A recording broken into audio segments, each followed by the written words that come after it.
There is so much variety in One Piece. We get time travel and we get diarrhea all in the same chapter. Go Oda.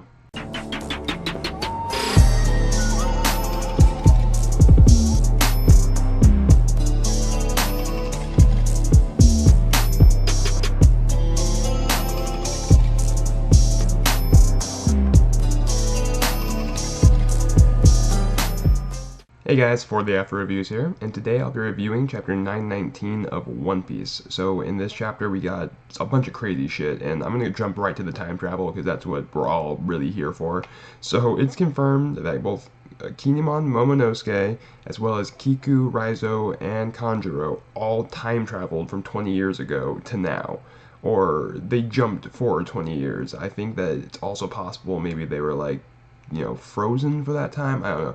It's kind of implied through the story that Orochi's henchman dude was talking about in this chapter that they were like, it was Oden's wife who did something and like told some kind of legend about 20 years and 9 samurai, and that's what kind of led to this. So I'm thinking she had a devil fruit power, where either she can send people forward in time, or she had something that could like preserve them, and they were kept somewhere hidden until now 20 years from that, like from the original time. I'm not sure which one. It seems more likely like a time fruit, just because devil fruit's time. It seems like something that's going to get covered.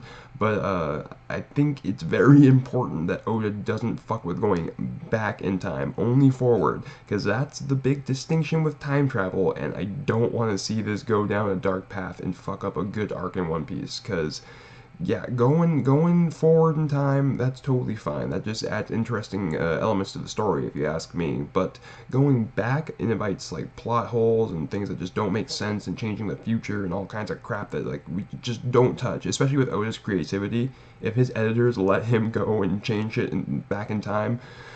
Ooh, I don't even want to think about the crazy like domino effects that he would think of. Like there'd be some weird ass changes, I bet. But to take it back a step, let's start at the cover page. Or I guess not start, I've already been talking for a while, but let's go to the cover page. So it shows the last 4 members of the Straw Hat Grand Fleet, and the only really new things are that the IDO Pirates are now the IDO Pirates and not the Triple X Gym Alliance like they were before. And we see the new giant pirates like they're Jolly Roger. It looks kind of like the original giant pirates, Jolly Roger, so there's that. But yeah, it's just a nice concise page, and it's the finale. It says so on the page, so that's awesome. I'm really glad to see this end. Like, I liked this cover story, but whew, it's been a doozy, guys. It's been going on for so long. I probably should have looked up when it started just like to have a reference here, but it's been going on for a while, and I hope a new cover story starts like relatively soon. There's usually like a break in between them with like random pages like, hey Oda, draw this or whatever. But the next cover story, I hope is something really plot significant, because I love these cover stories, and this one's just been a little long for my taste. Anyway, let's get into the chapter. The first thing that happens is that Tama is going with Speed back to the nose guy, whose name I forget, who gave Luffy the Nidai Kitetsu, but this sketches me out. Like, is anyone else kind of weirded out just leaving Tama with Speed? Like, what is Speed's faking? Like, like the Dongo thing. I don't know how she would know to do that, but I don't know. I'd be at least kind of worried about it. It doesn't seem like they're even worried about it at all. Same way they're not worried about leaving Leftovers Town. They just brought them all this food, and even like afterwards, like they all come out and thank Luffy. Well, they thank Luffy Taro right before they leave, and they just leave. Like Jack knows about this. Law knows that this would be something that's reported to Jack. Calamity. He knows how strong he is, and they're just like, whatever. they'll deal with that. It's fine. We're gonna be up at this castle. Like, I don't know, that just kind of like seemed weird to me, that they're not even like, they should at least mention it or be like, oh, we can still see the town, we'll be fine, or something like that, just offhandedly. But I don't know, I guess we'll see what happens. Also, whenever Speed was leaving with Tama, Zoro asked again, like, Luffy, can I let me see that sword, seriously? And it's like, Luffy's either ignoring him or he just doesn't give a crap. Like, he's just like, I want to keep this cool sword, so I'm just going to pretend I don't hear Zoro, because then I don't have to, like, let him see it. I think Zoro can tell that something's up with the sword. Like, he can, like, sense something about it. Like, 'cause he felt the curse of his original Sandai Kitetsu, so, I mean, maybe he can tell, I don't know, or maybe he can just, like the hilt similar or something, I don't know. But I think it's important that Zoro gets to see that sword soonish, like not like way at the end of the arc is all I care about. Like in the middle even would be fine. Just like he needs to see the Nidai Kitetsu and upgrade a sword. Or he doesn't necessarily need to upgrade, but it'd be really cool if he did. Next, we jump to a classroom scene where it seems like this teacher, who's pretty good looking. She has like a weird snake neck though, kind of throws things off. She's teaching all these kids about isolationism. God, I'm sorry, I have trouble saying that word, but all about being isolated, being an isolated country, and how bad it is to have people come in. Like the borders are good, and they're like kind of brainwashing these kids. And they're talking about Oden and the 9 red sheaves apparently, which we learn about a little bit more later in the chapter, and kind of just discussing them and like how they're all bad. And all these kids like immediately just like hate them, and I'm sure none of them have ever actually seen them. It's been like 20 years since they've been around. And then they're like praising Orochi two-face style or something like that, and it seems pretty interesting that he's like a two-sword style user and whatnot, and that all these kids like look up to him so much. He has to be pretty strong. I'm looking forward to seeing the Shogun fight Zoro. Hopefully, like it has to happen, right? Like if it didn't happen, I think we'd all be pretty disappointed. The next scene is there's this guy Kishiro and this other guy, I don't remember what his name is, but he's like a servant of Orochi, and he's basically talking about Oden's wife and the legend she was talking about, like I was mentioned earlier.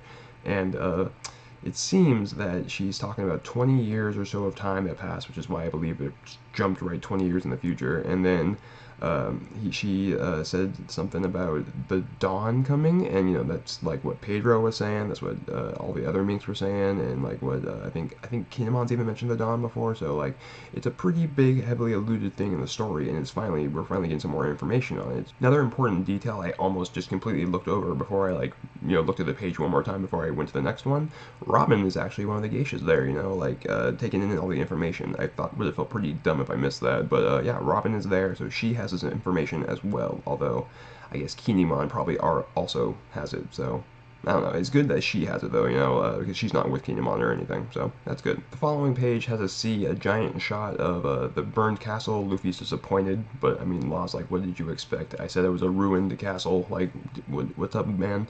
Then Law goes to scare the shit out of Luffy because there's graves of, like Momo and Raizo and Kanjo and Kinemon, and he's talking about, like, yeah, we can see, maybe you'll be able to see Kinemon by the moonlight, and he's like making it sound like Kinemon's only able to come out as a ghost or anything. And honestly, he totally had me. I was like, oh my god, I was actually kind of upset going through these pages. Like, no, he's not a ghost or something. Come on, that would be so dumb. I would not like that. And then we see like the shot where he looks like all old and whatnot, but he just had super bad diarrhea. But he looks all old. So and then just looking at that panel, I stared at it for a second, and I was like, oh great, it's like the time travel thing, but like he's just older and he turns younger at some point in the day. I don't know. I was thinking all kinds of crazy shit, and then it just reveals that it's just diarrhea, and that is why I love this chapter. It was I cracked up. That's such a random ass thing to have happen, Just no, it was just diarrhea. Anyway,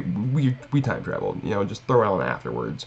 Like they threw me off the scent, and then they threw something ridiculous at me, and that made it just all the more impactful, I guess I should say.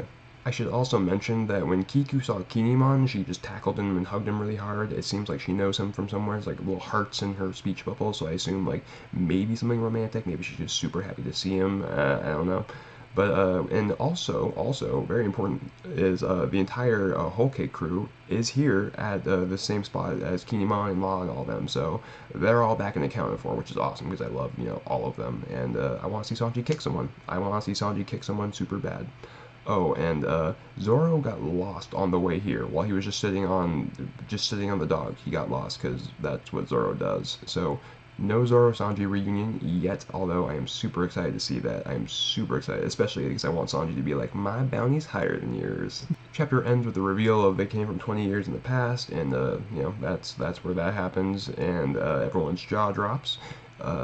That's pretty much it for the chapter.